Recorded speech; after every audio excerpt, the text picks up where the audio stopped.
Кои са най-важните неща, които трябва да имаме предвид, когато купуваме пердета и завеси за дома си? Добре дошли в канала на Curtains България, където ще си говорим за интериор, как да създадем уют в дома си и как да подберем най-добрия интериорен текстил. Първото нещо, което трябва да имате предвид при избор на пердета или завеси е тяхната ширина. Тя е много важна, за да могат те да покриват достатъчно добре вашия прозорец и съответно да блокират светлината. Затова трябва да измерите вашия прозорец добре и да се консултирате с специалисти, които да ви посъветват съответно и за ширината на самото перде, за да се получи добър набор. Затова и нашия съвет е да не се доверявате на готово изработени пердета, а да направите индивидуална поръчка. Освен ширината, дължината на вашето перде също е от огромно значение. Избягвайте да слагате къси пердета, които стигат до долната част на вашия прозорец. По-скоро заложете на дълги пердета, които стигат до пода. Късите пердета създават визуален дисбаланс, докато дългите правят стаята да изглежда по-хармонична и по-стилна. Избор на принт и цвят. Много често хората правят грешката, когато създават своя интериор, да оставят избора на пердета за последния момент.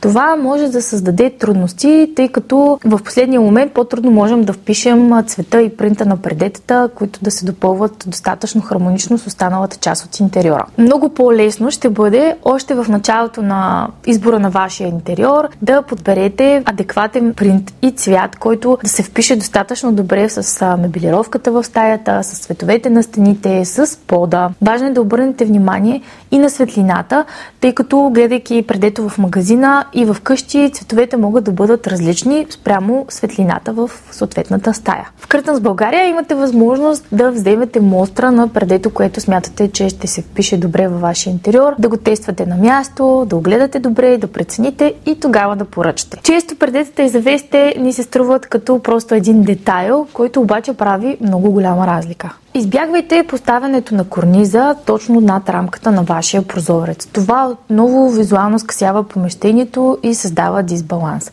Много по-добре е, когато самия корниз стига до тавана, така отново пространството изглежда по-издължено, по-хармонично и по-красиво. Пето е избора и на материал за вашите пердета и завеси. Важно е да знаете точно какъв стил гоним. Искате по-елегантен, по-тържествен вид на вашето помещение или пък искате по-естествен, натурален, по-комфортен и уютен тип интериор.